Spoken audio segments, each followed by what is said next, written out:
पूज्यपाद श्री बागेश्वर बालाजी अनंत बलवंत श्री हनुमंत लाल जी, कलयुग के राजा पूज्यपाद सदगुरु भगवान श्री सन्यासी बाबा और पूज्यपाद श्री दादा गुरु जी की ऐसी प्रथा परंपरा की है आसन,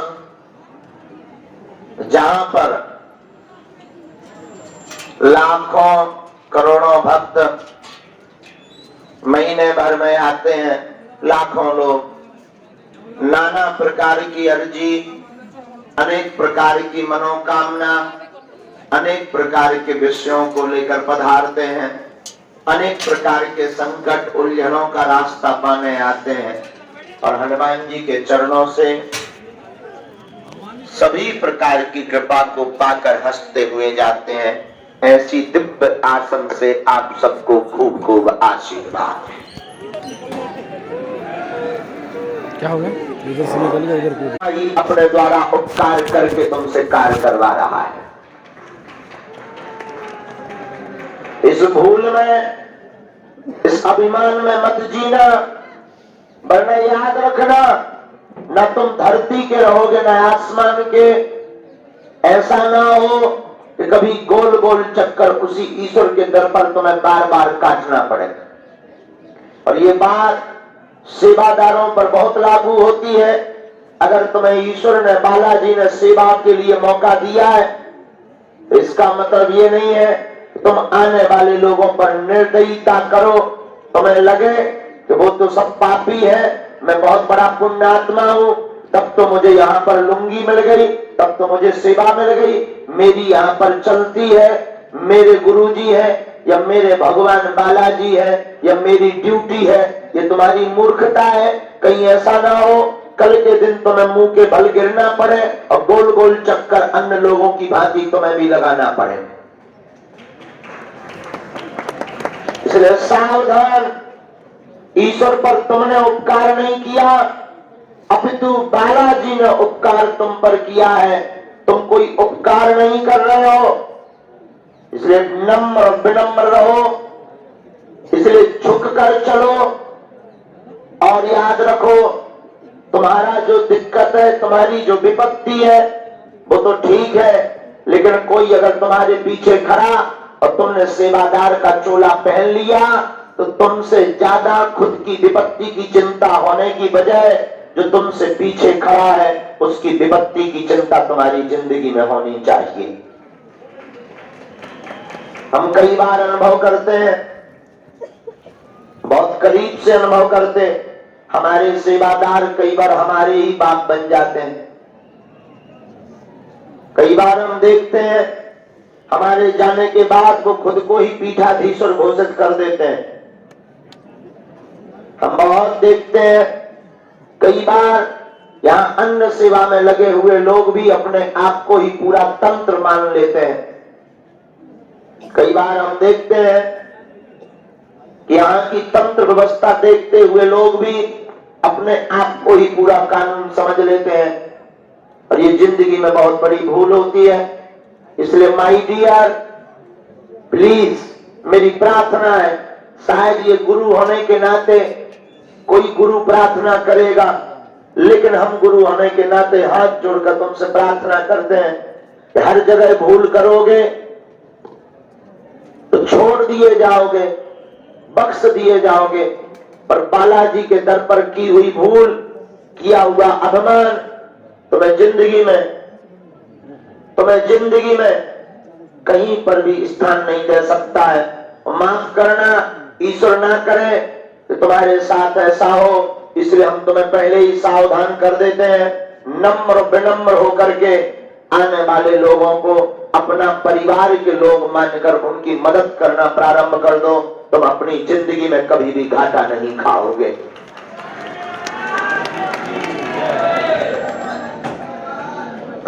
जो ईश्वर ने तुम्हें दिया, ईश्वर ने तुम्हें जिस लिए चुना, ये तुम्हारा सौभाग्य है कि तुम इस लायक हो। जहां बालाजी के दर्शन के लिए लाखों लोग आते, वहां तुम्हें सेवा का स्थान ईश्वर ने दिया है। तो यूं मानकर चलो कि तुम्हारे पूर्वज ऊपर बैठ करके धन्य मान रहे होंगे कि आज मैं धन्य हूं जो ऐसा वंश में एक बालक जाया है जो हमारे सब पापों को काटने का काम कर रहा है और पितर ऊपर से प्रसन्न होकर आशीर्वाद बांट रहे होंगे। और यहां आकर के भी तुम अगर अपने अभिमान में भरे रहे, यहां आकर के भी तुम दूसरे को रुलाते रहे, यहां रह करके भी तुम अपनी अकड़ नहीं छोड़ पाए, यहां रह करके भी तुम अपना गुरूर नहीं छोड़ पाए, यहां रह करके भी तुम सेवा नहीं कर पाए, यहां आकर के भी तुम लोगों की मदद नहीं कर पाए, सेवादार बन करके भी तुम सेवा नहीं कर पाए, तो ऊपर बैठे बैठे तुम्हारे पितृ भी मनी मन गाली बक रहे होंगे कि हम लोग कितने दुर्भाग्य हैं जो ऐसे पावन तीर्थ, ऐसी बालाजी की शरण को छोड़ करके भी हरि का भजन व मानव सेवा नहीं कर रहा। याद रखना, ना जाने किस नर में नारायण हो घूम रहे हो, इस बात को कतई मत भूलना। तुम इस बात को सिद्धांत बना लोगे तो तुमसे कभी भूल नहीं होगी। तुम्हें हर नर में नारायण दिखने लगेगा तो गलतियां होना कम हो जाएंगी। और जिस दिन तुम मानव को मानो और अपने आप को बुद्धिमान, पढ़ा लिखा, ग्रेजुएट पद या गुरु जी के द्वारा पोषित, सिंचित अभिमान से पुष्ट होकर या किसी बहुत बड़े पद से, अभिमान से पुष्ट होकर तुम अपने आप को देखने महसूस करोगे, माफ करना बहुत जल्दी पैर फिसलेगा, घाटा लंबा खा जाओगे। इसलिए आज की दरबार की सूत्र की चर्चा भक्तों पर नहीं है, आज की चर्चा सेवादारों पर है कि सेवादारों सावधान, ऐसी गलती भूलकर मत करना जिससे तुम्हारे पूर्वजों को पछताना पड़े। तुम यहाँ आए, ये तुम्हारा सौभाग्य नहीं, ये तुम्हारा परम सौभाग्य है। तुम परमात्मा पर उपकार नहीं कर रहे, अपितु बालाजी ने तुम पर उपकार किया है कि लाखों करोड़ों लोग इस भारत में हैं, उनमें से तुमको ही चुना है कि केवल तुम ही सेवा करोगे। ये तुम्हारा उपकार नहीं है, ये तुम्हारी कोई खराई नहीं है। इसमें तुम अपने आप के द्वारा धन्यवाद पाने की जिज्ञासा भी मत रखना कि कोई तुम्हें धन्यवाद कहेगा। और याद रखना, गुरु की शरण में धन्यवाद का स्मरण तो कतई मत आना चाहिए। कोई हमको धन्यवाद देगा, कोई हमारी पीठ थपथपाएगा, कभी मौका मिले तो हमारी बात पर विचार जरूर करना। बात आज की बहुत गंभीर है, तुम्हें काम आएगी। लाखों श्रद्धालु जो यहाँ पर सेवा हजारों लोग कर रहे हैं, उनमें ज्यादातर लोगों की बातें हम कई बार सुनते हैं तो हमें नजर आता है कि उनकी सबसे बड़ी कमी है कि वो अपने आप को लोगों से श्रेष्ठ मानने लगते हैं। यही दुनिया की भूल है। बड़े बड़े महात्मा, बड़े बड़े साधु इस भारत देश में हुए हैं, लेकिन आज कोई चक्की पीस रहा तो किसी के प्राण निकल गए, किसी की मौत कैंसर से हुई तो किसी की बाथरूम में गिरने से हुई।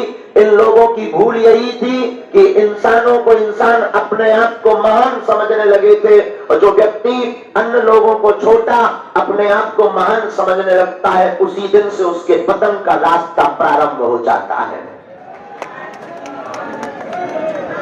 इसलिए फिर हम कहते हैं, तुम यहाँ सेवा में हो तो ये तुम्हारी महिमा नहीं है, न तुम्हारी पढ़ाई की महिमा, न तुम्हारे धन की महिमा, यह तुम्हारी कोई धन्यवादता की बात नहीं है। बालाजी सेवा में तुम्हें रखे हैं, ये ईश्वर की महिमा है। वर्णन न जाने तुम्हारे पेट में ऐसा दर्द उठता कि तुम अगर सेवा करने भी आ रहे होते हॉस्पिटल पहुंच जाते। और अनेक ऐसे अनुभव हैं, ईश्वर करे ऐसा कभी ना हो, पर सब हमेशा कड़वा होता है। इस घूंट को तुम्हें आज पीना पड़ेगा, हमारी बात को तुम्हें पीना पड़ेगा और समझना पड़ेगा।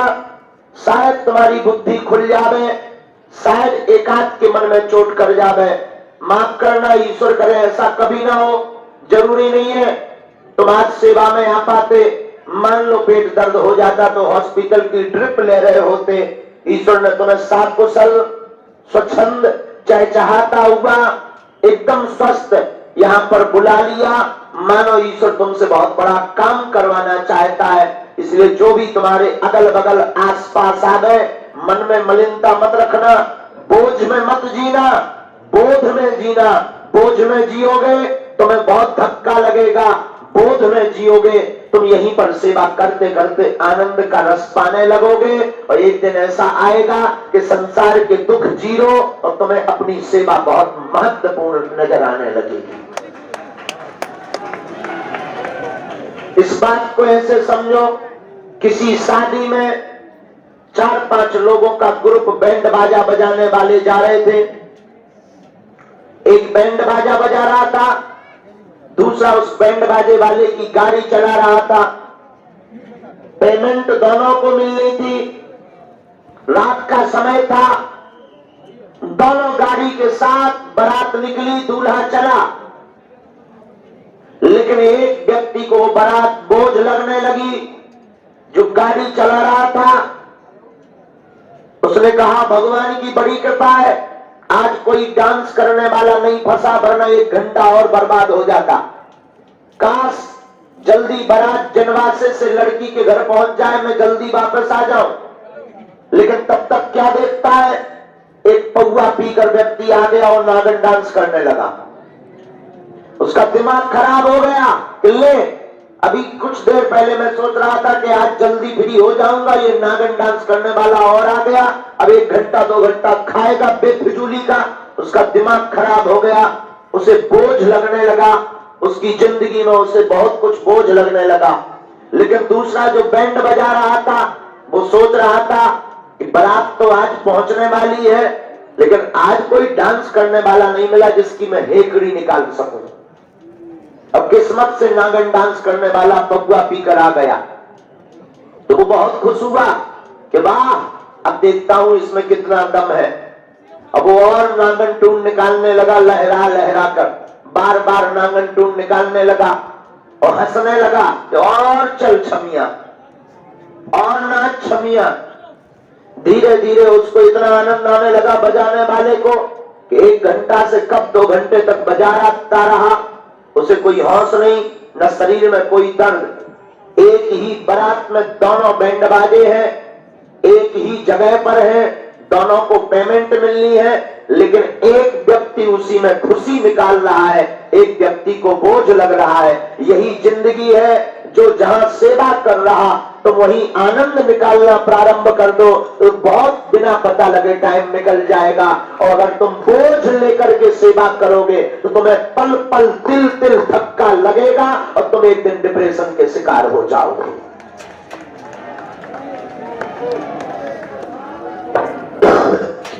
इसलिए सेवादारों, चाहे आप पर्सनली सेवा में आए हो या प्रोटोकॉल के चक्कर में आए हो, ये तुम्हारा उपकार नहीं कि आप उपकार करने आए हो, अपितु अपने ईश्वर का उपकार है कि ईश्वर ने हमें और तुम्हें चुना है।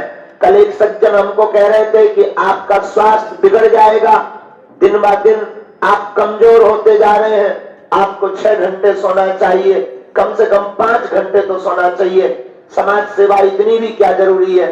हमने कहा बहुत धन्यवाद, 3 घंटे में हम अपनी नींद ले लेते हैं कोशिश पर। उन्होंने कहा नहीं, आपको सोना चाहिए। हमने कहा आपका कहना ठीक है, आप अपनी जगह बहुत प्यारी बात सोच रहे हैं हमारे लिए, पर श्रीमान हम आपको हाथ जोड़कर निवेदन करें, हमें करोड़ों लोगों में ईश्वर ने चुना है, और अगर सिद्धि दी है इसलिए नहीं दी है कि हम सोकर गुजारें या एसी में बैठे लोगों का पर्चा फाड़ें, उनकी अर्जी लगाएं। अब तो परमात्मा ने हमें सिद्धि दी है, उनके लिए दी है कि हम जागें, और जो पैदल चलकर लुढ़कते हुए, जिंदगी से हारे हुए, जगह जगह से धक्के खाए हुए लोग हैं, उनका बाहें पकड़कर बालाजी के चरणों में जोड़ दे बैठे। कहने में और करने में बहुत कठिन है, कहावत बहुत सरल हो सकती है, लेकिन करना बहुत कठिन है। और आज के जमाने में सेवा करना भी बहुत कठिन है। याद रखना, जितने भी सेवादार सेवा कर रहे हैं, गालियां भी तुम्हें मिलेंगी, बातें भी मिलेंगी, लोग तुम्हें अवहेलना भी करेंगे, इग्नोर भी करेंगे, लेकिन जिसको स्मूथली दर्शन हो जाएंगे वो धन्यवाद भी देगा। तो जरूरी नहीं है में तुम गालियों को पकड़ कर बैठ जाओगे, उसने ऐसा क्यों बोला, मैं उसको अंदर नहीं जाने दूंगा, ये तुम्हारी मूर्खता होगी। उसने गाली दी, तुम रिसीव मत करो। गाली देना उसका अधिकार है, स्वीकार करना तुम्हारा अधिकार है, उसके पाप की बापौती नहीं है। अगर कोई गाली दे रहा है तुम स्वीकार मत करना, उसकी गाली उसी को चिपक जाएगी, फिर क्या बिगाड़ लेगा। और हमारा एक सिद्धांत है, हमको जब लोग मिलते हैं तो बहुत से लोग कहते हैं कि हमने आपके खिलाफ इतना बोला, आपके सिर पर जूं तक नहीं रहेंगी। हमने कहा माफ करना, हमको जिंदगी में बात सुनाई देती है तो केवल हनुमान जी की बात सुनाई देती है, सेवा की बात सुनाई देती है। आपने बोला तो आपको सेम टू यू, बस कहानी खत्म। तो सेवा में जो भी आज है, आज की वार्ता में हम तुम्हें फिर सावधान करेंगे कि तुम सावधान रहो, सजग रहो, मुस्कुराते हुए सेवा करो। चाहे मंदिर में सेवा कर रहे हो, चाहे अन्नपूर्णा में भंडारे की सेवा कर रहे हो, अथवा आप व्यवस्था की सेवा कर रहे हो, भक्तों की लाइन की सेवा कर रहे हो, या दरबार की सेवा कर रहे हो, ये मत मानिए कि तुम सेवा कर रहे हो और लोगों पर उपकार कर रहे हो। अब तो ये मानिए कि ईश्वर ने तुम पर, बालाजी ने तुम पर उपकार किया है कि केवल करोड़ों लोगों में, केवल लाखों लोगों में, 125 करोड़ की जनसंख्या में आपको ही चुना है। क्यों चुना, उसके लिए बेहतरीन परफॉर्मेंस देकर दिखाओ।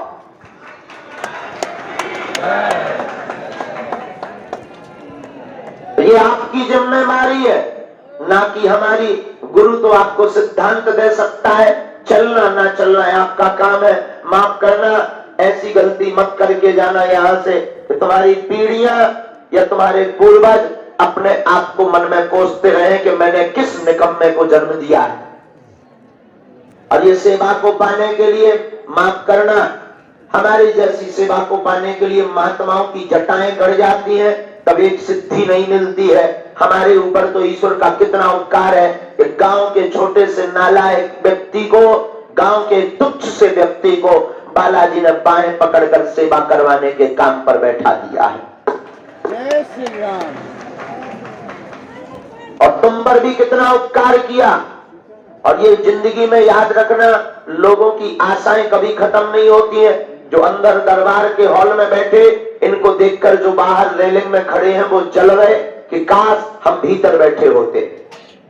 जो पीछे खड़े हैं वो सोच रहे काश हम आगे खड़े होते तो देख पाते गुरु जी को। जो और पीछे खड़े हैं वो सोच रहे काश हम रेलिंग के नजदीक ही होते तो थोड़ा दूर से ही देख पाते। लेकिन जो भीतर बैठे हैं वो सोच रहे काश हम गुरु जी के नजदीक पहुंच जाते। और जो हमारे नजदीक है वो ये सोच रहे काश गुरु जी हमको ऐसी एंट्री दे दें कि ऊपर कमरे तक साथ जावे। और जो हमारे कमरे में आ रहा है वो सोच रहा है काश हमको कभी पूछना ना पड़े, हम बिना पूछे ही इनके कमरे में घुस जावे। और जो हमारे कमरे में घुसा बैठा है वो सोच रहा है काश इनकी खपड़िया पर बैठ जावे। ये लोगों की आशाएं कभी खत्म नहीं होती हैं। लोग अपनी दृष्टि से दुनिया को देखते हैं, इसलिए माफ करना, तुम्हारे ऊपर लोड होगा, तुम्हें अवहेलना भी मिलेगी, गाली भी मिलेगी, धक्का भी लगेंगे, फिर भी तुम मुस्कुराना। ये बहुत कठिन काम है, कहना तो सरल है हमारे द्वारा, तुम्हारे द्वारा गाली सुनकर मुस्कुराकर सेवा करना बहुत कठिन है। यूं मान करके चलो कि गहरा समुद्र है और मोती ढूंढ कर लाना है, लेकिन करना जरूरी है।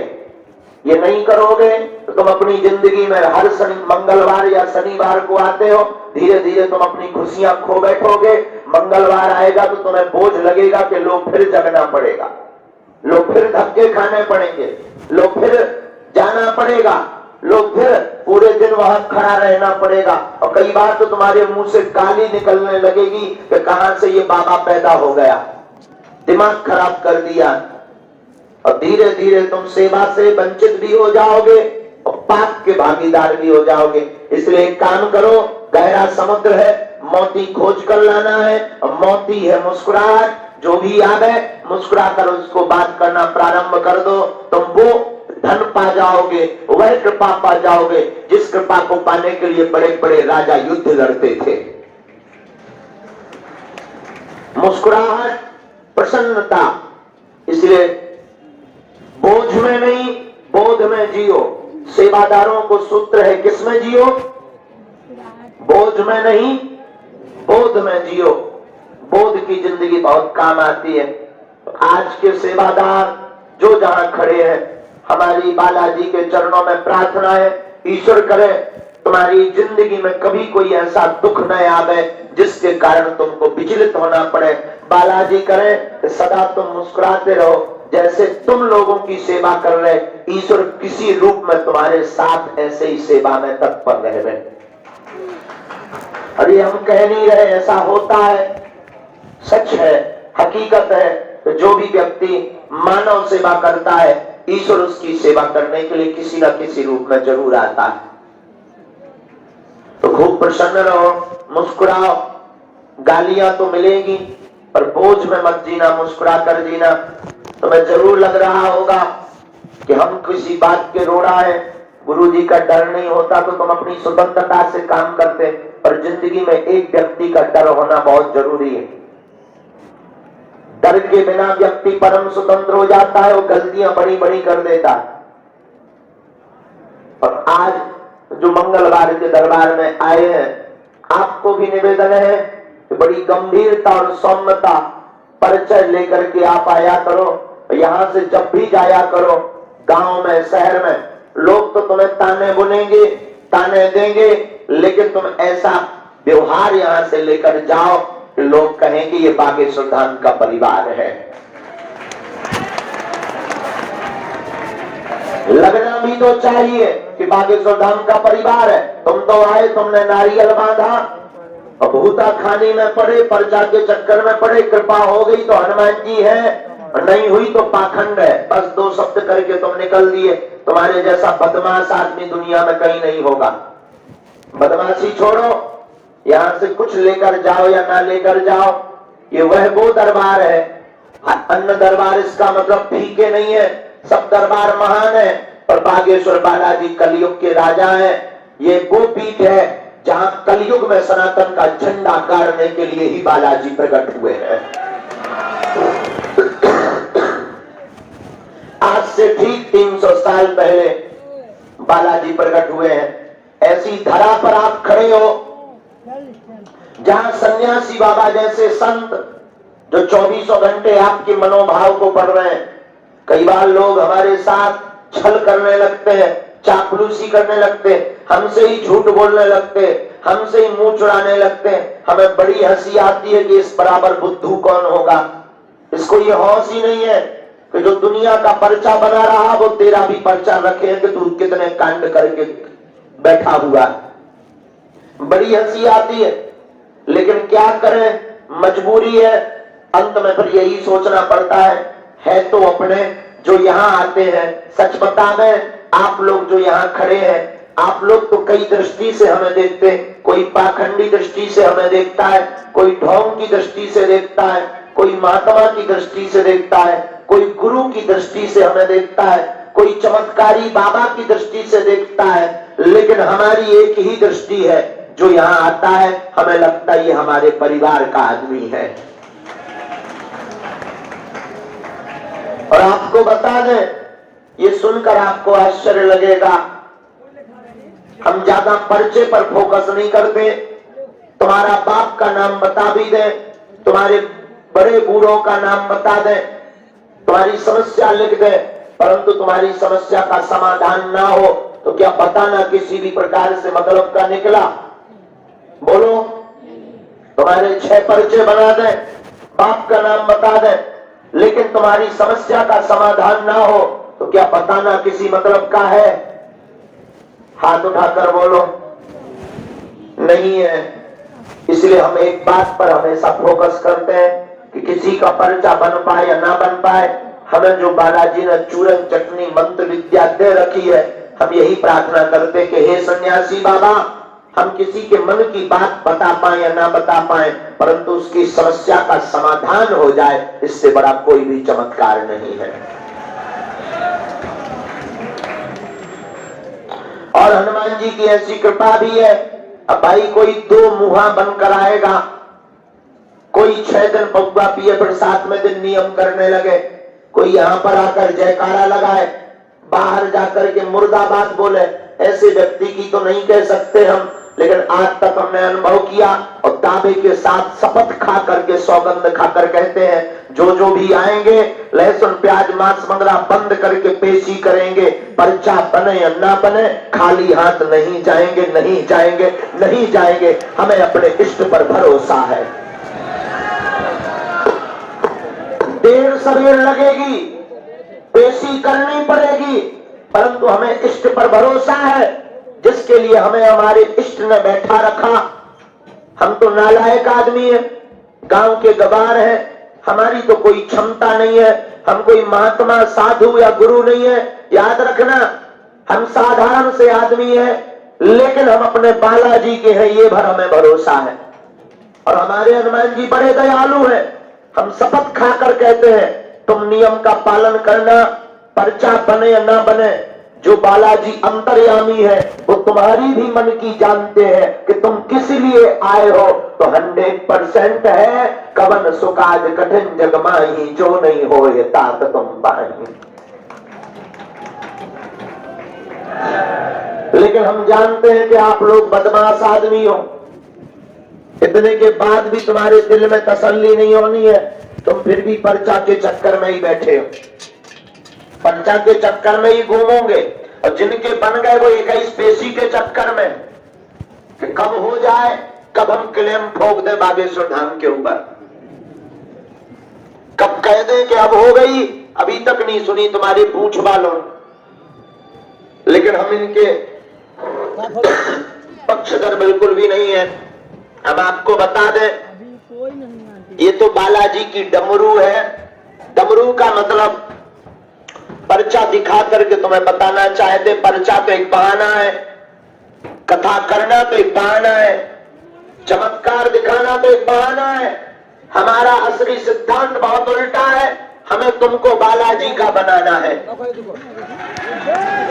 चाहे तुम जैसे बनो, प्रभाव के चक्कर में बनो, चमत्कार के चक्कर में बनो या कथा के चक्कर में बनो, हम तुम्हारा पीछा छोड़ने वाले नहीं हैं। तुम कितना भी भाग लो, हम तुम्हें जब तक हनुमान जी का नहीं बना देंगे तब तक साथ नहीं छोड़ेंगे तुम्हारा। तुम नहीं मानोगे, हम तुम्हारे YouTube में घुसाएंगे। YouTube देखना भी तुम हमारा बंद कर दोगे तो हम तुम्हारी Facebook में घुसाएंगे। वो भी तुम बंद कर दोगे, टीवी चालू करोगे तो संस्कार चैनल में घुसाएंगे। वो भी तुम देखना बंद कर दोगे तो तुम्हारे नगर में शहर में कथा करने के बहाने आएंगे। तब भी तुम नहीं मानोगे तो तुम्हारे सपने में आकर तुमको मार लगाएंगे। लेकिन हम तुम्हारा पीछा छोड़ने वाले, तुम कितना भी प्रयत्न कर लो, क्योंकि हमें पता है तुम्हारी जिंदगी में संकट है और तुम्हारे संकटों विपत्ति का निपटारा कोई इंसान नहीं कर सकता। तुम्हारी संकट का निपटारा संकट मोचन कलयुग के राजा सिर्फ हनुमान जी कर सकते हैं। और पर्चा बनवाने से, मजारों पर जाने से, दरबारों में जाने से जिंदगी में सफलता नहीं मिलती। याद रखना, जहां जाओ सनातनी आदमी को सिर्फ और सिर्फ सनातन बालाजी के चरणों में जाना चाहिए। और अगर बालाजी के चरणों में आओ तो फिर लौट कर कहीं मत जाने की आवश्यकता नहीं पड़ेगी। इष्ट पर ही भरोसा काफी होता है।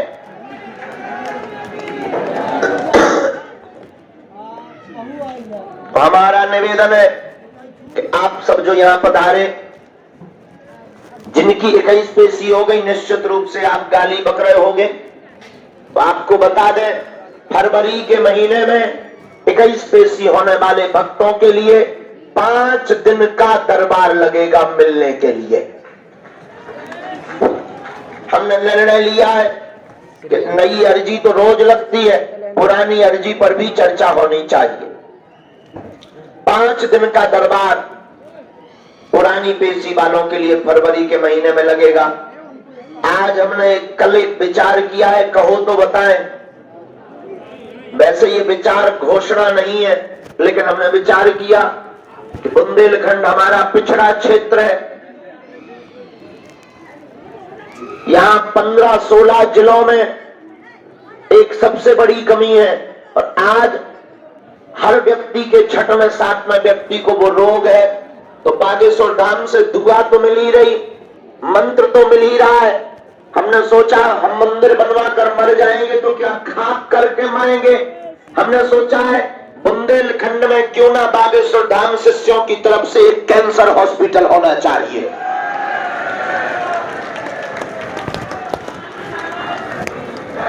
जिसमें जो आज मुंबई भागना पड़ता, ग्वालियर भागना पड़ता और करोड़ों रुपए लाखों रुपए खर्च करने पड़ते, हमने विचार किया हम कथाओं में आने वाली राशि से मंदिर निर्माण कर देंगे तो क्या खाक करेंगे। बालाजी तो बहुत अच्छे बैठे हैं, उनका तो कोई ना कोई बनवा ही जाएगा। क्यों ना आने वाली अब संपूर्ण संपत्ति से, कल हमने उसकी मीटिंग ली है, लगभग 200 करोड़ का कैंसर हॉस्पिटल बुंदेलखंड में बनेगा। बताओ ये विचार कैसा है? बुरा तो नहीं लिया, ये फैल तो नहीं हो जाएगा। काम बहुत बड़ा है और हनुमान जी साक्षी है। लोगों को लगता जरूर है गुरु जी के पास बहुत रुपया है, अब हनुमान जी की शपथ खा के करते हैं कि आज हमारे पास 2 करोड़ भी जेब में नहीं है अभी, लेकिन काम हमने 200 करोड़ का ठान लिया। अब आप लोग आशीर्वाद दीजिए, हम बुंदेलखंड में एक ऐसी नींव रखने जा रहे हैं जो सदियों तक याद किया जाएगा। क्योंकि हमें देखा नहीं जा रहा, लोग मुंबई न जाने कहां कहां भागते हैं, रोते हैं, बाहर डले रहते न्यून राशि पर, एकदम कम राशि पर। अब बुंदेलखंड के लोगों को कैंसर हॉस्पिटल में और हॉस्पिटल में दवा भी मिलेगी और बागेश्वर बालाजी की दुआ भी मिलेगी। क्योंकि हमारा बुंदेलखंड शिक्षा और मेडिसिन दोनों से पिछड़ा हुआ, और जरूरी नहीं है क्योंकि बढ़िया हॉस्पिटल केवल मुंबई में है, टाटा मेमोरियल, दिल्ली में, ग्वालियर में भी है, लेकिन वहां पर बहुत छोटा स्थान है, समुदाय बहुत ज्यादा है, और आज हर छठवें और सातवें व्यक्ति को ये रोग है। गलत तो नहीं कह रहे हैं, तो गलत विचार तो नहीं आया। अब कथाएं तो करते ही है, थोड़ा सा हम दक्षिणा बढ़ा देंगे और क्या होगा। हाँ, लोगों को कहेंगे कौन सा हमें अपने लिए करना है, हम मंदिरों का निर्माण करके मर भी जाएंगे तो क्या खाक मरेंगे। चिंता मत करो, हम ऐसा कार्य करके जाएंगे कि सनातन विरोधियों के मुंह पर तमाचा मार के जाएंगे। हाँ, अभी ऑफिशियली घोषणा नहीं है, ये सिर्फ आप लोगों से हमने सुझाव पूछा है। अगर सुझाव ठीक है आप लोग हमें जरूर बताना, सोच विचार करके बताना, इसके बाद में इसके लिए व्यवस्था की जाएगी। और ये बहुत बड़ा प्रोजेक्ट है, इसलिए 2028, 29, 30 तक बन जाना चाहिए, हमारी ऐसी मन में बालाजी के चरणों में प्रार्थना है। और आप लोग आशीर्वाद दीजिए, बालाजी से अर्जी लगाइए कि हमारा ये काम सफल हो जाए।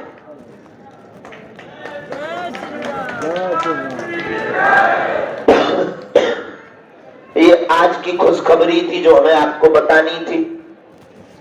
आप लोग जो दरबार में आए हैं सब पर कृपा हो गए। हम 23 तारीख को दमोह मध्य प्रदेश में कथा के लिए निकल जाएंगे। 24 तारीख से 1 जनवरी तक वहां पर 9 दिन की राम कथा होगी। 26 और 27 तारीख को बिना टोकन नंबर का दरबार वहीं पर लगेगा। उस क्षेत्र के जितने भक्त हैं वो वहां पहुंच जाएंगे। दूसरी सूचना, आगामी टोकन नंबर 22 तारीख को वितरित किए जाएंगे। अगर आपको फिर भी पर्चा बनवाना है तो टोकन नंबर का नियम का पालन करना पड़ेगा।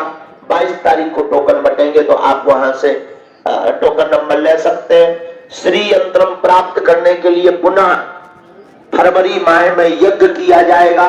अपना नाम लिखवा दीजिए, इस बार अब आपके नाम से भी श्री यंत्रम सिद्ध हो जाएगा। और जो भी जानकारी लेना कार्यालय से, सूचना भी कार्यालय से, किसी भी बहकावे में मत आना। एक बहुत विचित्र स्थिति आज हम सुन रहे थे माइक द्वारा, लोग बार बार बिछुड़ जाते हैं, कार्यालय में परेशान हो जाते हैं हमारे कारण। अब हम एक और घोषणा कर देते हैं गुरु जी की प्रेरणा से पर्चा वाले भक्त मंगलवार को आया करें, बाकी भक्त 15 दिन में अगर आपने मंगलवार बांध रखा है तो अभी शनिवार को लोग कम आते हैं, तो तुम शनिवार की पेशी करना प्रारंभ कर दो। मोबाइल खो गया इसका। अगर उसमें भी जब ज्यादा ये स्थिति होगी तो देखा जाएगा, तो और कोई दिन की प्रार्थना करें। ऐसा तो है नहीं कि बाकी दिन हनुमान जी अब्सेंट रहते हैं, क्या कर सकते केवल 2 ही दिन हनुमान जी मिलते हो, ऐसा तो है नहीं है। बालाजी तो 24/7 आवर्स अवेलेबल माय डियर। ये वाला थोड़ी माइक बंद हो जाए फिर वो तो 24 घंटे विराजमान है, उनकी कृपा भी 24 घंटे हो रही है। और ऐसा कोई नहीं है जो बागेश्वर बालाजी की कृपा लेकर बागेश्वर धाम से ना जा रहा हो। देखो भाई, देर जरूर लगेगी, समय लगेगा, नियम का पालन करना पड़ेगा, परंतु खाली हाथ नहीं जाएंगे। जाओ, कह दिया कह दिया कह दिया, आशीर्वाद है।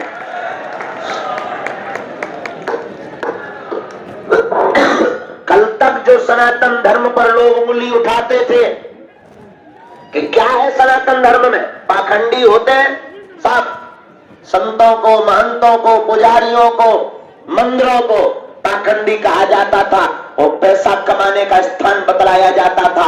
उनके मुंह पर तमाचा बागेश्वर बालाजी का दरबार है।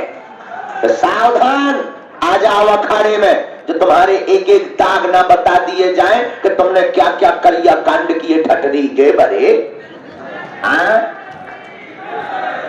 यही सनातन धर्म की ताकत है, यही सनातन धर्म का अस्तित्व है। जो कल तक लोग मुंह चलाते थे, उनके मुंह पर तमाचा कौन सा? बागेश्वर बालाजी के दरबार का है। भारत का पहला दरबार, जहां पर अर्जी निःशुल्क, रुकना निःशुल्क, दोनों टाइम भंडारा निःशुल्क। भारत का पहला दरबार जहां की दान पेटियों से मंदिरों का निर्माण नहीं, अब तो महाशिवरात्रि को गरीब बेटियों का विवाह करवाया जाता है।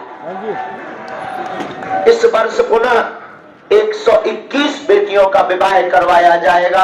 हमारी हाथ जोड़ के प्रार्थना है, आप लोग जरूर पधारना, जरूर आना। अनेक ऐसी बेटियां हैं जिनके माता पिता या भाई नहीं है, वो बेचारे परेशान हो रहते हैं। ऐसी बेटियों को मोटरसाइकिल छोड़कर फ्रिज से लेकर पूरी संपत्ति गृहस्थी की बागेश्वर धाम परिवार देगा। हाँ, तो आप लोग जरूर आइए। कौन कौन आएगा 18 फरवरी को? हाथ उठाओ। जरूर 1 घंटे का टाइम निकालना, हमारी प्रार्थना को स्वीकार करना। 18 फरवरी को दीपावली एक दिन पहले आ जाना, क्योंकि 15 तारीख से 19 तारीख तक पूज्यपाद श्रीमद जगत गुरु द्वाराचार्य परम गो भक्त पूज्य श्री मलूक पीठ वाले महाराज जी की कथा का आयोजन किया जाएगा। एक भैया श्री यंत्रम वाला होगा, उसे भेज देना यहाँ पर। और चित्र विचित्र जी महाराज के भजन गाए जाएंगे। तो बहुत से संत पधार रहे, आप भी 18 फरवरी को दर्शन करने आना, यज्ञ में जरूर आना। और आगामी सूचना और तो कुछ बची नहीं है, यही बची। अब आगे मंगलवार कब लगना है? लगना है माता जी, उसे धकेलिए मत। 3 तारीख आओ लो। अब जो आज आए हैं आप लोग, एक तो श्री यंत्रम आ जाओ। आप लोगों को बता दें, अगला दरबार 3 जनवरी को लगेगा, अंग्रेजी नई साल में। अंग्रेजी नई साल 1 तारीख को अंग्रेजी नई साल लग जाएगी, वजह हो जाए पुरानी। अंग्रेजी नई साल में, अब देखो अपनी साल नई साल तो आती है चैत में, लेकिन अब आगे की लगे जी अंग्रेज चलेगा, लेकिन जो है नियम छोड़ गए कुछ। तो अंग्रेजी नई साल में 3 जनवरी को पुनः पुरानी पेशी का दिव्य दरबार लगेगा। माता जी धक्का मत दीजिए। कब लगेगा? अरे पीछे आवाज जा रही? कितनी तारीख? 3 बजाओ बीन। गेट में धक्का भैया, चढ़ो मत भैया, टूट जाएगा। अपनों वर्तमान में विरोधी है चीन। क्या हो गया? चलिए तुम अब उनसे जो है अपनी जो भूमि है उसको लो छीन। आओ, आओ। देखो कितना बढ़िया बन गया। तो 3 तारीख को दरबार लगेगा। अंदर क्यों कर लिया? 3 तारीख को आप आ जाना पुरानी पेशी का। वो मर जाएगी। ठंड बहुत हो रही है इसलिए अभी आप लोग बहुत सावधान। और बूढ़े आदमी तो बिल्कुल हमारे जैसे आ ही ना। हमारे जैसे बुढ़ापे वाले आदमी तो बिल्कुल नहीं आना। दरबार तो बाद में हो जाए, पता चले कि अकड़ जाए, हाथ पांव टेढ़े हो जाए। हमारे जैसे बूढ़े आदमी तो बिल्कुल मत आना। अरे कृपा तो है लेकिन ऐसी कैसी कृपा के बूढ़े आदमी आ जाए। आपत हो जाए, आदमी बहुत खतरनाक हो जो मुकरिया मूर्ख है। महाराज तो जानते बता नहीं पाया कि मर जाने तई। करिया मूर्ख आदमी बहुत खतरनाक है। आओ आओ तुरंत तो आदमी कहने लगता है कि इतने बड़े जानत थे बता नहीं पाया। आओ आओ इसलिए पहले ही निवेदन करता हूं कि हमारे जैसे बूढ़े आदमी नहीं आएंगे। बुढ़े सब घर पर रहेंगे ठंडी में। बच्चों को भी कम लाया करो। अब जहां फरवरी लग जाए फिर पेशी तेज करवा दिया करो। कल हम टैक्सी में देख रहे थे एकदम बूढ़े बूढ़े। अरे हम कहे ये तो हमारी उम्र के, ये कहाँ घूम रहे? तो किसी ने बताया गुरुजी पेशी में। अरे आना गई इनको मत ले जा, आफत हो जाएगी। इसलिए जो है हमारा निवेदन है कि ठंड बहुत है, वस्त्र खूब लेकर आओ, कंबल लेकर आओ। वृद्ध लोगों को मत आने देना। और अब 3 जनवरी को पुनः पेशी होगी, उसमें पधारना है। कितनी तारीख? 3 तारीख को हम सबकी सामूहिक अर्जी लगा देते हैं। प्रेतराज सरकार की भी अर्जी लगा देते हैं और फिर इसके बाद दरबार शुरू करते हैं। हमें बैठना तो 7 साढ़े 7 बजे था, लेकिन किसी ने बताया कि दर्शन ही नहीं हुए आज लोगों को, तो विचलित हो जाएंगे। इसलिए हमने फिर सोचा थोड़ा लेट जाए ताकि दर्शन हो जाए सबको। इसके बाद में पेशी चढ़े। बोलो बागेश्वर धाम की, सन्यासी बाबा की, दिव्य दरबार की। जो भी जानकारी लियो कार्यालय से, सूचना भी कार्यालय से। जो पुरानी पेशी जिनकी चढ़नी है आप लोगों को बता दें, बात नहीं करना है क्योंकि फरवरी में हमने 5 दिन का टाइम निकाल दिया। अभी समय नहीं लगेगा, सबको लाभ भी हो जाएगा। हम अपने दरबार भी सब लगा ले दी। अब मैं भूषण को भी दरबार लगाऊंगा। अब क्या बताइए, हम कौन मशीन आए बेटा? सुबह 4 बजे तो 4:30 5 बजे तो गए। आदि को लोगों शरीर ही आए, अब बुढ़ापे को शरीर तनक में थक जाता आदि को लोगों। इसलिए जो है बात नहीं करनी। जितनी भी माता जी है नहीं तो भारी हैरान कर, बहुत हैरान कर। भक्ति नहीं है, ये पे अड़के रह जाती है जैसे अनशन होने हो गए। हाँ तो जो भी चर्चा करनी, फरवरी में 5 दिन का हमने दरबार का टाइम निकाला है पुरानी पेशी वालों का। उसमें बढ़िया बात करना। पेशी हो गई तो घबराओ मत, कृपा भी होगी और आपको बात भी होगी कि आपको अब करना क्या चाहिए। ठीक है? अब और देखो भाई, हमारे ऊपर तो सोचो कि हम नई अर्जी भी लगा रहे और पुरानी पेशी भी सुनते, वरना कौन ऐसा व्यक्ति है जो पुरानी अर्जी सुने? उन्हें क्या लेना दे? लगा दी अर्जी नहीं क्या खत्म। हम पुरानी अर्जी भी तो सुनते हैं, तो अब आपकी भी तो जिम्मेदारी है कुछ, केवल हमारी है क्या? तो अच्छा, अब वो वाली जो हम बता दी थी हमने कैंसर हॉस्पिटल की, वो प्रतिक्रिया कैसे दोगे कि ठीक है कि नहीं? है? सही है तो घोषणा कर देगी। अच्छा अगर रुक जाओ 2-4 दिन और सोचा दो। सही है, हो जाए उतनी बड़ी है आगे लगी, हमें तो लंबी लगा। हो जाए ऐसा बजरंगबली का है, जब तुमने कह दी तुम्हारे मुंह में घी सबका। आओ अब दोनों हाथों की मुट्ठी बांध लो सब लोग। हम सामूहिक अर्जी लगा देते हैं। बालाजी के दर्शन करो, कार्यालय में जाकर जानकारी लो। फरवरी के यज्ञ में जरूर पधारना। टोकन नंबर 22 तारीख को बटना है। 23 तारीख को हमें चला जाना है। कहाँ? दमोह में आयोजन है कथा का, हमें उसमें जाना है।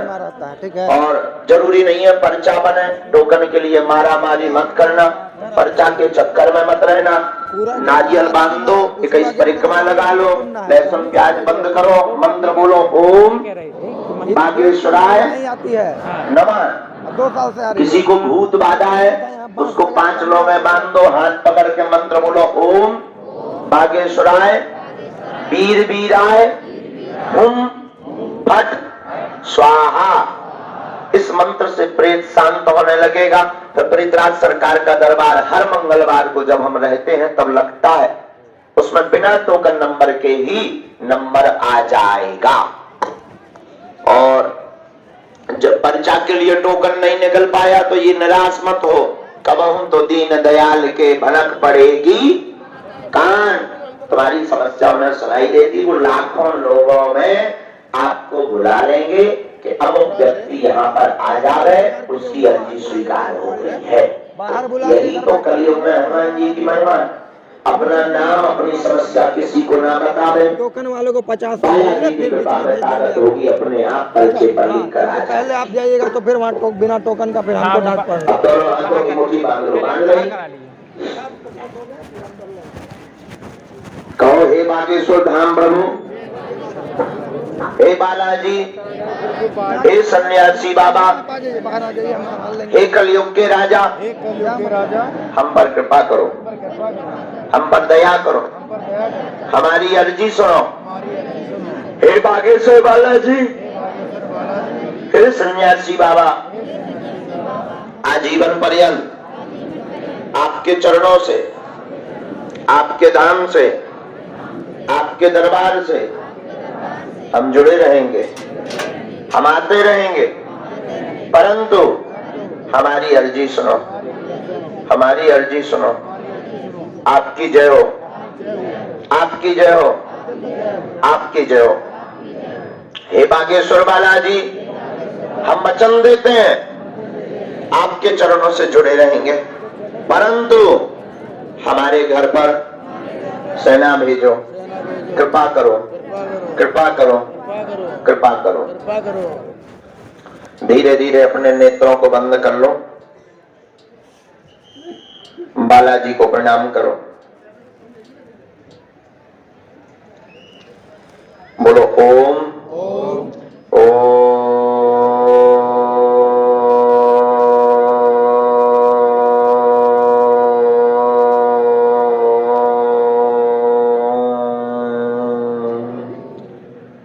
बागेश्वराय नमः।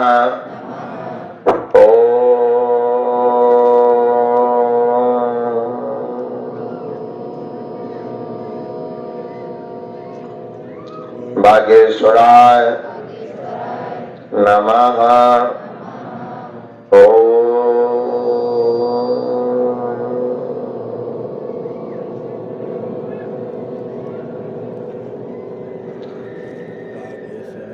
बागेश्वराय नमः।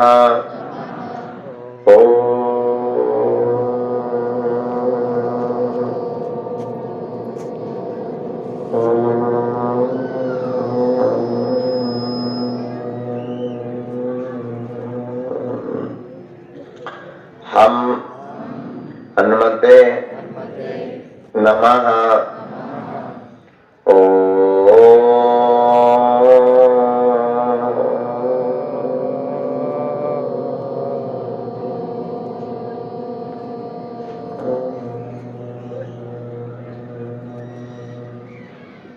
हम हनुमते नमः।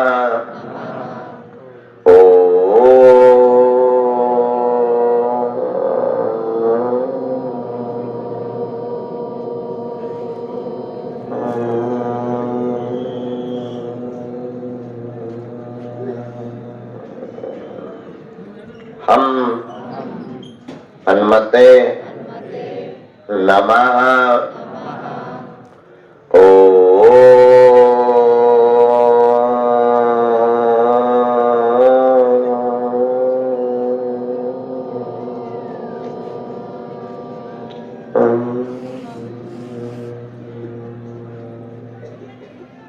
हम हनुमते नमः।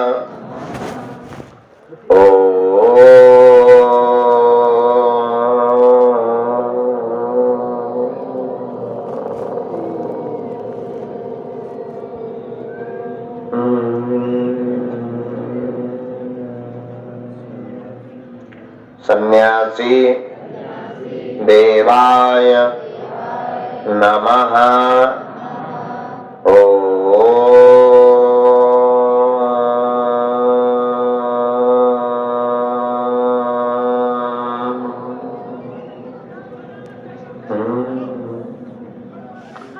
सन्यासी देवाय नमः।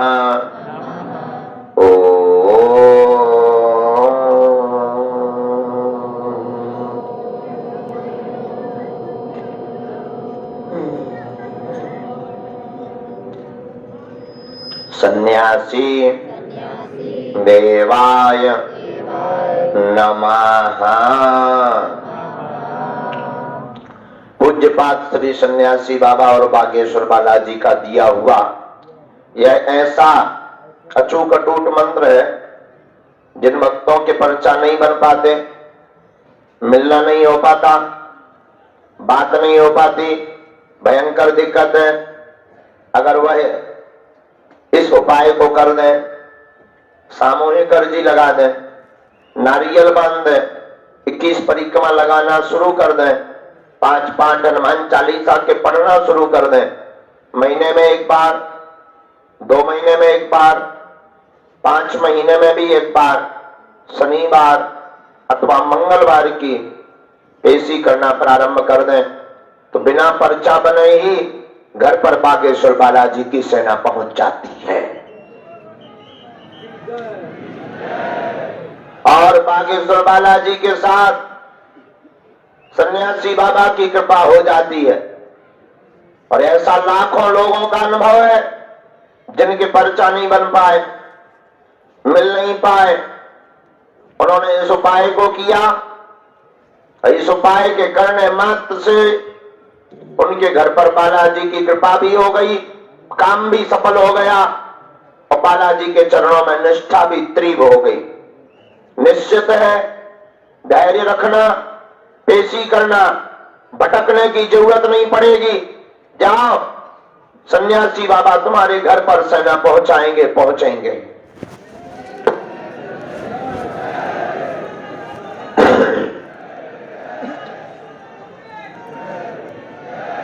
मन ही मन आप जो अर्जी लेकर आए हो, अब मन ही मन 3 बार एक अर्जी को बोलो, ओम।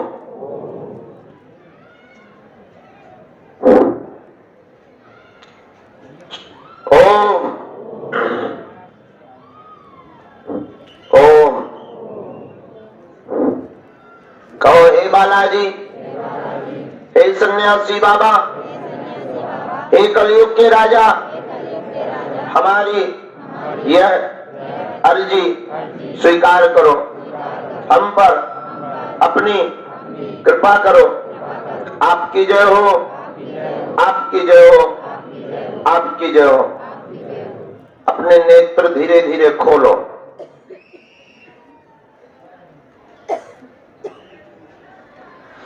दाहिने हाथ की मुट्ठी का सीधा उतारा सिर से 7 बार करो और श्री हनुमान जी के चरणों की तरफ छोड़ दो।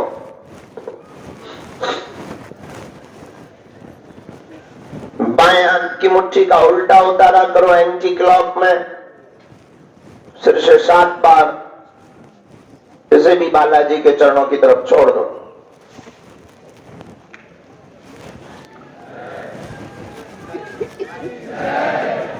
दोनों हाथों को आपस में रगड़ो, बोलो ओम बागेश्वराय नमः, ओम बागेश्वराय नमः, ओम बागेश्वराय नमः। एक बार आंखों में लगाओ, शरीर में आपको जहां पीड़ा है वहां स्पर्श कराओ।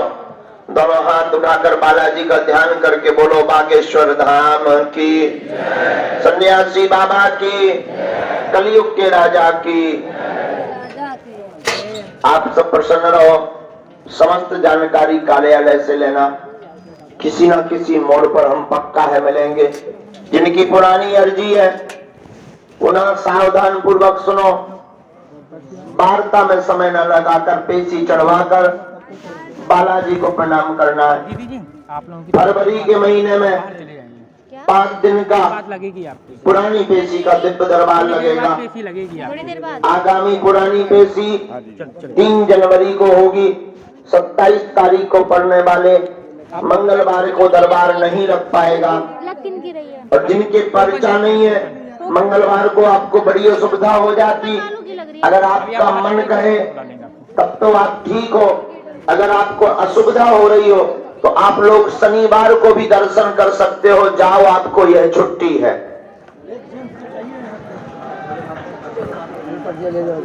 और पिछली बार यज्ञ में श्री यंत्रम प्राप्त नहीं कर पाए, पुनः फरवरी के महीने में बाहर चलिए। 15 फरवरी से जो यज्ञ होगी उसमें अगर आप अपने घर पर आशीर्वाद रखना चाहते हो तो कार्यालय में जाकर नाम लिखवा दो, आपको श्री यंत्रम प्राप्त हो जाएगा। इसी के साथ आज का दरबार प्रारंभ करते हैं। चूंकि हमें बोल नहीं पाना, बार बार थक जाएंगे, इसलिए हम राम नाम का कीर्तन करते हुए पेशी चढ़ाएंगे। आप लोग भी प्रणाम करते हुए राम नाम का कीर्तन करते हुए पेशी चढ़वाना, और जो भी हमें जवाब देना होगा आपके पर्चे पर लिख देंगे। जाओ, आप सबका मंगल हो, जुग जुग जियो। कई भक्त पैदल चल कर आए, कई भक्त ऐसे भी हैं जो भूखे हैं। हमें तो 1-2 लोग सुबह से जो हमारे वाईफाई में कनेक्शन आ रहे थे, ऐसे भी लोग हैं जो प्रण ले लेते कि हम पानी नहीं पिएंगे, भोजन नहीं करेंगे जब तक गुरु जी नहीं मिलेंगे। हमारी प्रार्थना है आप खूब रगड़ के भोजन किया करो, तुम्हारे गुरु जी भी दबा के खाते हैं, तुम भी खाया करो। ये बेफिजूली की हट में मत पड़ो, जिद में मत अड़ो। तुम्हें हमसे क्या जिद करनी, हम तो तुम्हारे हैं, हमसे क्या जिद करोगे तुम? जिद करनी है तो बालाजी से करो, वो तुम्हारे बन जाए। और तुम मांगना भी चाहते तो 2 कौड़ी की बात है, मकान, दुकान, कर्जा, व्यापार, नाम, इज्जत, शोहरत, ये 2 कौड़ी की बातें मत मांगो। मंदिर चढ़ जाओ, देने वाले को ही मांग लो और जाकर कह दो अब हमने बहुत भटक लिया, आज से तुम हमारे हो गए और हम तुम्हारे हो गए। और जितने भी पागल खड़े हैं तुम्हें लोग ताना सुनाएंगे, हमारे नाम से तुम्हें लोग जलाएंगे, बदनामी करेंगे, तुम्हें तुम्हारे सामने भला बुरा बोलेंगे, तो मत घबराना। कोई भी व्यक्ति हमारी बुराई करे तो मत परेशान होना, न निराश होना, धीरे से कह देना सेम टू यू। उसको और जलाओ, कह देना हम बागेश्वर वाले हैं। कोई और ज्यादा बुराई करे तो तुम बैनर टांगना शुरू कर दो अपने मकान के बाहर, लगा के आंख शोहरत में हमने ये शौक पाले हैं। कोई पूछे तो कह देना हम बागेश्वर वाले हैं। वो आदमी स्वयं जलकर भस्म हो जाएगा ईर्षा की आग में। वो तुम्हें दिखाई पड़े तो तुम जयकारा लगाना शुरू कर दिया करो, जय बागेश्वर धाम। और कोई भी न्यूज चैनल, यूट्यूब या कोई भी नेता या संत महात्मा या फिल्म एक्टर अगर सनातन के खिलाफ, हमारे भारत के संतों के खिलाफ, भारत के सनातनीय भक्तों के खिलाफ कोई भी एक व्यक्ति बोले तो एक सिद्धांत बनाओ, उससे लड़ना नहीं है, उसको बाइकआउट करना प्रारंभ कर दो, अपने आप जमीन में मिल जाएगा। ऐसे चैनलों को भी बाइकआउट करो, यूट्यूब को भी इग्नोर करो, और ऐसे लोगों को भी इग्नोर करो, चाहे वो नेता हो चाहे अभिनेता हो। हम तो कहते महात्मा भी हो, अब अली मौला नहीं चलेगा, भारत में रहना है तो सीताराम कहना है। यहाँ तो एक ही चलेगा, भारत में रहना है, क्या कहना है, और कायदे में रहोगे तो फायदे में रहोगे। हाँ, ये भूलना नहीं। और हम तो बहुत कबाड़ी आदमी है, जहाँ केवल 4000 हिंदू थे हम तो वहां पर भी कथा करके आ गए। और तो ठीक है, उन लोगों से प्रसाद भी बंटवा दिया और मंच पे जाके ये भी कह दिया कि ऐसा करते रहना चाहिए, कायदे में रहेंगे तो फायदे में रहेंगे। वहां के सब अधिकारी कलेक्टर एसपी भागते भागते शाम को हमारे पास आए, गुरुजी दंगा हो जाएगा, तुम बड़े खतरनाक आदमी हो। हमने कहा तुम निपटो, ये तुम्हारी जिम्मेदारी है, हमारी जिम्मेदारी सनातन की है। तुम्हें सरकार